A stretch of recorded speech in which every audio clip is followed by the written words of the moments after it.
ಕಳೆದ ಬಾರಿ ನಮ್ಮ ಅಪ್ಪಾಜಿಯವರು ಎಷ್ಟು ಮತಗಳಿಂದ ಗೆದ್ದಿದ್ರು ಅದಕ್ಕಿಂತ ಹೆಚ್ಚು ಮತಗಳಿಂದ ಗೆಲ್ತಾರೆ. ಸರ್, ಆಂತರಿಕ ಗೊಂದಲಗಳು ಇದೆ, ಪಕ್ಷದಲ್ಲಿ ಯಾವುದೂ ಗೊಂದಲ ಇಲ್ಲ. ಗೊಂದಲಗಳು ಮಾಡ್ತಿರೋದು BJP ಅವರು.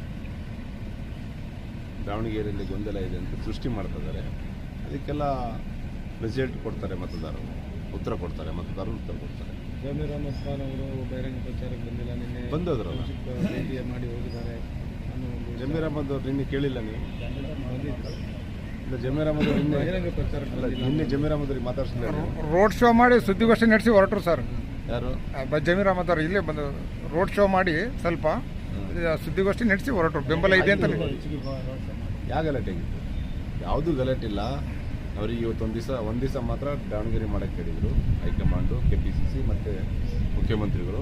ಅದಾದಮೇಲೆ 2 ದಿವಸ ಬಾಗಲಕೋಟೆಗೆ ಹೋಗೋಕೆ ಹೇಳಿದ್ದಾರೆ. ಬಾಗಲಕೋಟೆಗೆ ಬಂದೆ. ನಾವು 4 ದಿವಸ ಬಾಗಲಕೋಟೆಯಲ್ಲಿ ಇವತ್ತು ಬಂದಿದ್ದೀವಿ. ಸೊ ನಮ್ಮ ಹೈಕಮಾಂಡ್ ಏನು ನಮಗೆ ಆದೇಶ ಮಾಡುತ್ತೆ ಆ ಪ್ರಕಾರ ಕೆಲಸ ಮಾಡ್ತೀವಿ. ಶ್ಯಾಮ್ನೂರವರು ನಾವು ಕೂಡ ಅಣ್ಣ ತಮ್ಮದಂಗೆ ಸೋದರಂಗೆ ಅಂತ ಅವರೇ ಹೇಳಿಕೆ ಕೊಟ್ಟವ್ರು, ಸ್ಪಷ್ಟನೆ ಕೊಟ್ಟವ್ರೆ ಸರ್ ನಿನ್ನೆ ಜಮೀರ್ ಅವರು. ಅದನ್ನೇ ಮಾಡಿ ಸುದ್ದಿ ನೀವು. ಅದೇ ಅದನ್ನೇ ಮಾಡಬೇಕಲ್ಲ ನೀವು. ಕೊನೆಯದಾಗಿ ಮತದಾರರಿಗೆ ಏನು ಹೇಳಕ್ಕೆ ಬಯಸ್ತಾರೆ?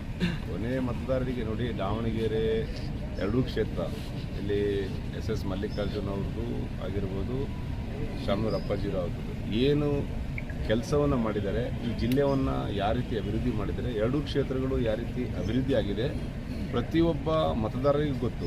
ಹಾಗಾಗಿ ಮತದಾರರಿಗೆ ಉತ್ತರ ಕೊಡ್ತಾರೆ, ಅಭಿವೃದ್ಧಿಗೆ ಮತವನ್ನು ಕೊಡ್ತಾರೆ.